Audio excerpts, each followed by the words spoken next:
Yo, never in my life have I been so confused njengaze ngazi inhliziyo yami ikreka. So by now, most of us are familiar with the Babu Dlamini story, the man who got arrested for allegedly a crime he didn't do. Well, both the young girl, who was said to have been raped at the time, as well as her mother, have come forward. Let's take a listen to what they had to say. Let's start with the interview that the mother had. Mina ngangahlala ekhaya sisi. Ngangahlala mina sisi la ekhaya, ngangihlala ePlainhill lapho engangiganele khona. Ngabuya ngiza la ekhaya kunomsebenzi othile wadadewethu wekade eshonile, shuthi kakuyihlamba.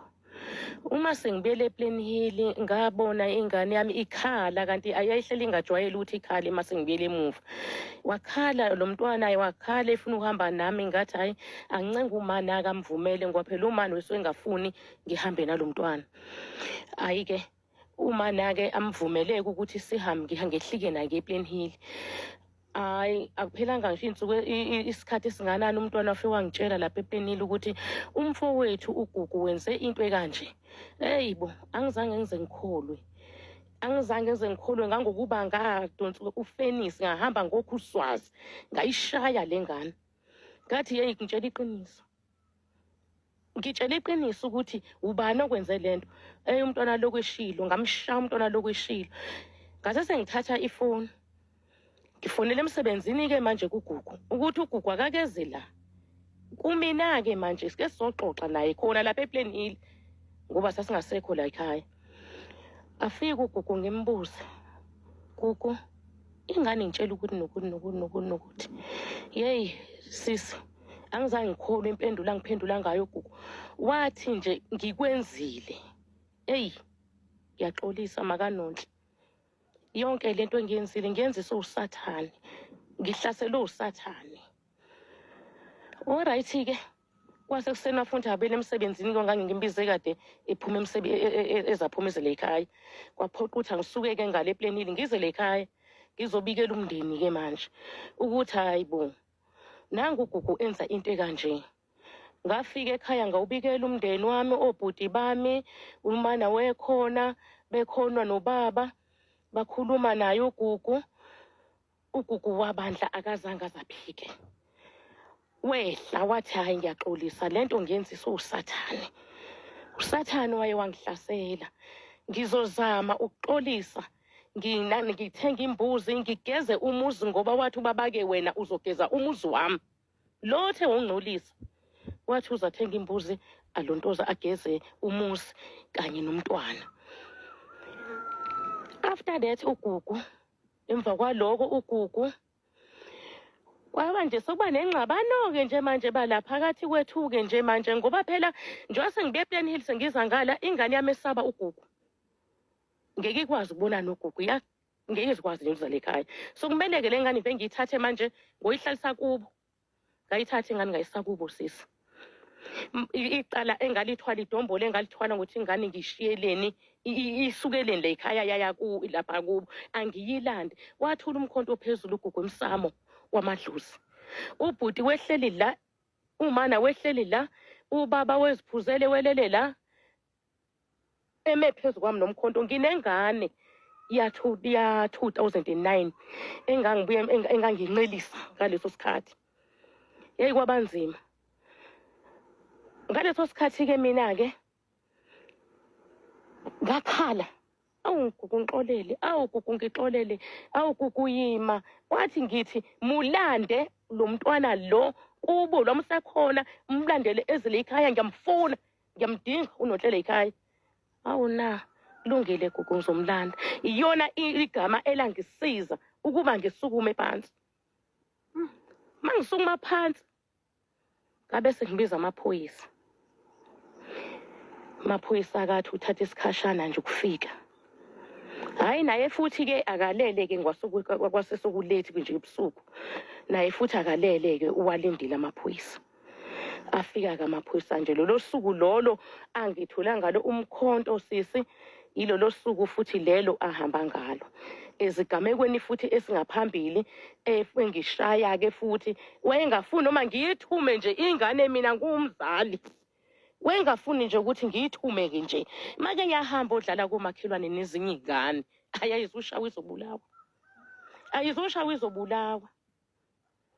Ngiye ngilweke phela ugugu yeke umntanami behambile nje ubeyodlala wenzeni phela ngeke angadlali ngoba naye uyingane njengezinye ingane. Hayi isibhaqo kuphela. Sahlangana phezulu-ke nami ngivikela lo mntwana eshaya le ngane ishayela ukuthi ihambe yodlala komakhelwane. Kwahlafaza ifoni yami-ke ngoba manje sengidiniwe namanje sengithi ngibiza amaphoyisa ngoba uxhaphaza umntanami yabona ukuthi umshaye kanjani. Uvuna athatha imbazo hlafaza wafoni leyo. Sisi ugugu umfowethu. Ugugu umfowethu ugugu. Sazalwa indoda nomfazi emshadweni. Gugu ngangakaze ngixabane naye. Angimazi nxa wagugu mina. Ugugu umuntu obekholwa, ugugu bethandaza.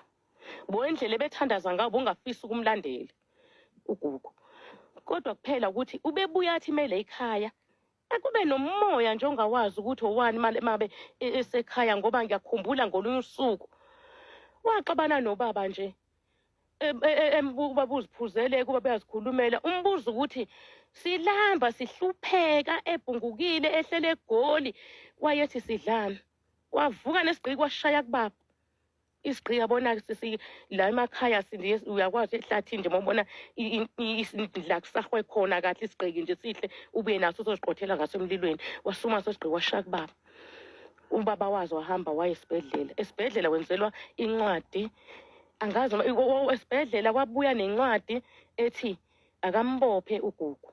Wathi umana awu baba mtsiyadzika babakhe uze ungambophi umntanami ungamubophi muxolele. Sonke-ke sasisamxolisela-ke ngoba kwakuyiphutha lokuqala lelo sasilibona ngaso sikhathi kanti uzodlulela phambili enze futhi elinye iphutha. Kodwa yena ugugu ayikho into eyingxabano eyake yakhona phakathi kwami naye nale mndeni nje. Singane zomfazi oyedwa nendoda futhi eyodwa. Kwaba yilo sathane-ke nje lo wamfikela kanjalo njengoba wachaza ukuthi usathane futhi owubonakala ngempela ukuthi lento yusathane ethe yehlikela kuthina kulomndeni wethu sibe nebhadi. Ibhadi lazokwehla ngomuntu okholwa kangaka. Alright, masixolise kakhulu ngako konke odlule kuko. Mhlambe manizama ukubheka ngoba nithi ube umuntu ongacabani kakhulu nabantu kodwa kulezi gameke ezike zenzeka mhlambe ingakhona indlela enithi nikhuliswe ngayo mhlambe eyenza ukuthi yena yedwa abe umuntu ongathi uba nolaka sometimes okanye oye enze nje izinto masezenzekile zibe exaggerated kakhulu. Sisi njengoba sengichazile nje ukuthi ugugu ube umuntu obe-right elungile besibambisana naye la ekhaya sisebenza sobabili efemini sihlanganisa imali senze lonto esiyenza sithenga ukudla. Ugugu umuntu obesiphilelana naye thina sike emakhaya la sibhanda ngisho udaka bengithi mangiqala ngibhanda indlu sibe siplanile ukuthi ngiyaqala manje ucinta igceke siphathene njengengane nje zandawonye njengisho usho ukuthi nje uwahlaselwa ngempela yilo sathana uwamhlasela. Nje wahlaselwa usathane nami ngivumelana naye entweni ayisho la emndenini ukuthi usathane nayisho futhi kumina ukuthi usathane nami ngoba ngiyakholwa usathane vele uyakwazi uma ukufikela ngalondlela ukufikele ngayo. Ngiya-understand yaleso simo sakhe. Right ma mhlawumbe ngoba ubona ukuthi sekuvele kwaxoveka kanjena mhlawumbe kuphatha kanjani wena into yokuthi ubone ukuthi bowuzama ukuvikela umntwana wakho oyintombazana ngoba nginethemba ukuthi akuyena yedwa unondle ekhaya oyintombazana mhlawumbe kuphatha kanjani ngoba we normally say abantu abakhulume uma kunezimo ezikanjena uma sowukhulumile uthola ukuthi kunzima ukuthi sakho istory sivakale ngoba njengoba ngichaza nje ukuthi mina ngiyaqala ukumbona uNtuzu kodwa uNtuzu ngimazi ku social media umuntu okhohlakele umuntu obenomona kubhuti wakhe yonke lento eshiwoyo ngawe wena ongayazi mhlawumbe ubona ukuthi kungaku-affecta kanjani kulabo abanye abantwana abamantombazana obakhulisayo makungaba nesimo esikanje ungaphinda ukwazi ukukhuluma. Bandla sisi, angifuni uqamba amanga, ngifunde esinye isifundo ukuthi mawusukumela ingane eyintombazane wahamba waye emaphoyiseni kuyaphoqa ukuthi yiya ngoba isikubuhlungu inhliziyo yakho, kodwa egcineni wena oba umuntu omubi. Zikhona ingane la ekhaya zamantombazane ezikhulayo, enye ina-8 years, enye ina-9, ezabafowethu, kodwa ama ingafiki ithi anti nangu umuntu la ngaphandle udlala ngami. Angiboni sisi ngisangakwazi ukuyikhuluma, ngeke ngisakwazi nje ukuyikhuluma, sengothula nje ngize ngife kuze ngigweme ini umphakathi nokukhuluma nabantu. Kwaze kwabuhlungu mntababa. Mfowethu, uma ungasichazela nje mhlawumbe usisi wayena ngaphi kwenzeka konke lokho? Kwenzeka lento uNonhle wena wela ku-8 to 9 years from 2009, wesamncane yena. Wesamncane wela ku-8 to 9 years. Nkosi yami, ngokubuka nje impilo kaNonhle manje awuboni ngathi mhlawumbe ukwenzeka kwayo yonke lento kuyijike kakhulu impilo yakhe, yangabe yiyona lento wena owawuyicabanga usamthwele naye ecabanga esaqala ukuba intombazanyana ekhulayo ko-5 years kokuba nesikhozi? Umntwana wakho umbona lapho ukuthi lo uzokwenza ukuthi uzoba umuntu okanje, uzoba umuntu okanje. Umntanami sisi, walimala kakhulu nje, ngoba wavele nje wangasakwazi ngisho ukufunda. Wavele nje